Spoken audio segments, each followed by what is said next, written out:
Meron ba kayong mga nararamdaman na pananakit at pamamaga? Ganon din, mga problema sa bato at ihi at mga problema sa balat. Kung ganon, huwag nung baliwalain ang pansit-pansita na ito o kilala rin sa tawag na Peperomia pellucida. Ito rin ay tinatawag na ulasimang bato. Ang buong halaman na ito ay nakakain, parehong hilaw at luto. Maaari din itong idagdag sa mga salad para sa isang malutong na texture.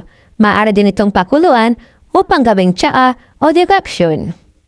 Kung ikaw may problema sa balat, magdikdik lamang ang halaman na ito at ito itapal sa mga pigsa o sa mga nana o ito rin ay ginagamit para sa mga pamamaga ng mga balat at mga pimples.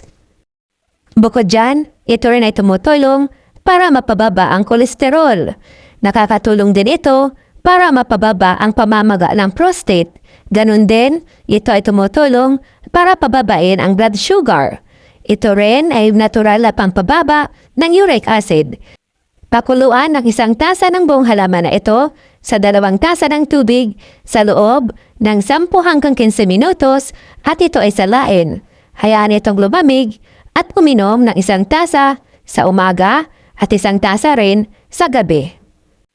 Maraming salamat sa panunood. Ugarayin pa rin natin ang laging kumonsulta sa mga doktor at eksperto. Bye-bye!